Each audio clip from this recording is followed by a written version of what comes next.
Friends, good morning, happy Sunday. சண்டேங்கிறது எங்களுக்கெலாம் வந்து லீவே கிடையாது. ஹவுஸ் ஒய்ஃபுக்கு எப்பவுமே வேலை இருந்துக்கிட்டே தான் இருக்கும். எப்பவும் போல தான் காலையில் எழுந்திரிச்சு நேரமே வாசல் தெளித்து கோலம் போடுவேன். நான் டெய்லியுமே எங்கள் வாசலில் கோலம் போடுவேன். நான் போட்ட கோலம் இதுதான், நல்லா இருக்குங்களா? என்னோட எந்திரிக்கிறது இவ தான். நான் எந்திரிச்சோடனே கூடவே வெந்திரிச்சுப்பா. இவ பாத்திரம் கூட்டிகிட்டு போகணும். இன்றைக்கி என்னமோ தெரியல, ரொம்ப கூலிங்காக இருந்துச்சு. காலையில் ரொம்ப ஜில்லுன்னு இருந்துச்சு. எங்கள் செடியில் நிறைய பூ பூத்துட்டு இருந்துச்சு. பார்க்கவே ரொம்ப அழகாக இருந்தது.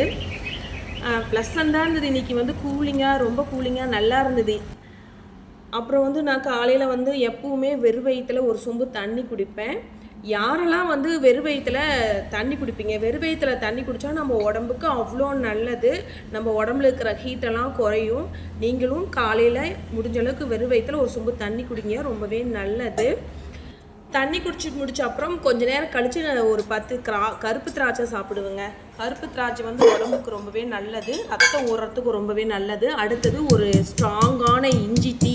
அதுக்கு தான் நான் இந்த இஞ்சியை நச்சுக்கிட்டு இருக்கேன். ஏன்னா இஞ்சி நச்சு போட்டால் தான் நல்லாயிருக்கும்.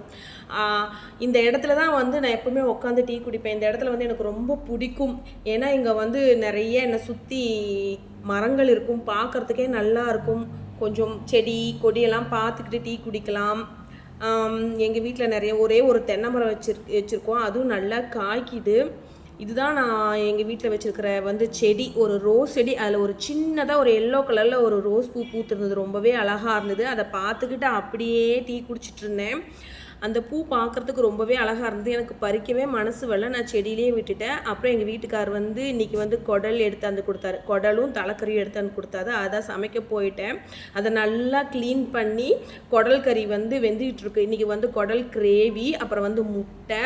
இந்த குக்கரில் வந்து இன்றைக்கி தலைக்கறி இருக்குது. இன்றைக்கி ஞாயிற்றுக்கிழமையானா எப்பவுமே உங்கள் வீட்டில் நீங்கள் கறி எடுப்பீங்களான்னு எனக்கு சொல்லுங்கள். அப்புறம் தலைக்கறி வந்து எங்கள் வீட்டுக்காருக்கு ரொம்பவே பிடிக்கும். அவர் வந்து எப்பவுமே காலையில் ஞாயிற்றுக்கிழமைனா கூட வீட்லேயே இருக்க மாட்டார், வேலைக்கு கிளம்பிடுவார். அவருக்கு வந்து ஃபஸ்ட்டு நான் தலைக்கறி போட்டு கொடுத்துட்டு அப்புறம் ஒரு தோசை ஊற்றி கொடுத்தேன். ஏன்னா காலையில் மறுபடியும் சாப்பிட்டு அவருங்க கிளம்பிடுவாங்க. அப்போ என் பையன் வந்து கேட்டுட்டு இருந்தான், என்னம்மா கறி அப்படின்னு கேட்டுட்டு இருந்தான். இன்றைக்கி தலைக்கறி குடல் கறி அப்படின்ட்டு இருந்தேன். எனக்கு தலைக்கறி குடல் கறிலாம் பிடிக்காது அப்படின்னா, அவன் சிக்கன் தான் ரொம்ப விரும்பி சாப்பிடுவான். நான் அதெல்லாம் சாப்பிடக்கூடாது, தலைக்கறி தாண்டா ரொம்ப நல்லது, குடல் கறியும் ரொம்ப நல்லது, ஆட்டுக்கறி தான் சாப்பிடுன்னு சொல்லி சிரிச்சிட்டு இருந்தேன். அவன் போமானே, என்னாலலாம் சாப்பிட முடியுமான்னு சொல்லிட்டு இருந்தான். அதுக்கப்புறம் எங்கள் வீட்டுக்காருக்கு ஒரு தோசை ஊற்றி கொடுத்து அவர் மறுபடியும் வேலைக்கு கிளம்பிடுவார். என்னோட சண்டே எப்போவுமே இப்படி தாங்க, பரபரப்பாக இருக்கும். 10 கை வேணும் ஒரு சண்டே அன்றைக்கி. ஏன்னா நாங்கள் வந்து மேக்ஸிமம் ஒரு 2-3 கறி எடுத்து சாப்பிடுவோம். எங்கள் வீட்டில் நான்வெஜ் பிரியர்கள் தான் அதிகம். அதனால் குடல் கறி, தலைக்கறி எல்லாம் எடுத்து இன்றைக்கி சாப்பிட்டுட்டு இருந்தோம். அப்புறம் வந்து ரத்த பொரியல் பண்ணுறதுக்கு எனக்கு ரொம்பவே அந்த ரத்தத்தை வந்து அதை எப்படி சொல்கிறது, ரத்தத்தை வந்து நம்ம வந்து கலக்கி நம்ம அந்த குடலில் ஊற்றணும். அது கொஞ்சம் எனக்கு எப்பவுமே கொஞ்சம் என்ன சொல்கிறது, பிடிக்காத வேலை. இருந்தாலும் நம்ம செய்யணுன்ட்டு, ஏன்னா எல்லாருமே விரும்பி சாப்பிடுவாங்க, நம்ம அதை செஞ்சு கொடுக்குன்ட்டு நான் செஞ்சு கொடுத்துருந்தேன். குடல் கறியும் ரெடி ஆகிடுச்சுங்க. பாருங்கள், நல்லாவே வந்திருந்தது, நல்லா டேஸ்ட்டாக இருந்தது, மணமாக இருந்துச்சு, பார்க்குறதுக்கே ரொம்ப சூப்பராக இருந்தது. குடல் கறி ரெடி ஆயிடுச்சு. அடுத்தது குடல் குழம்பு கொஞ்சம் வச்சேன், கிரேவி. அது தோசைக்கு தொட்டிங்க நல்லாயிருக்கும். அப்புறம் முட்டை பாருங்கள், குடல் கறி, தலைக்கறி, முட்டை, போட்டி. வாங்க சாப்பிடலாம்.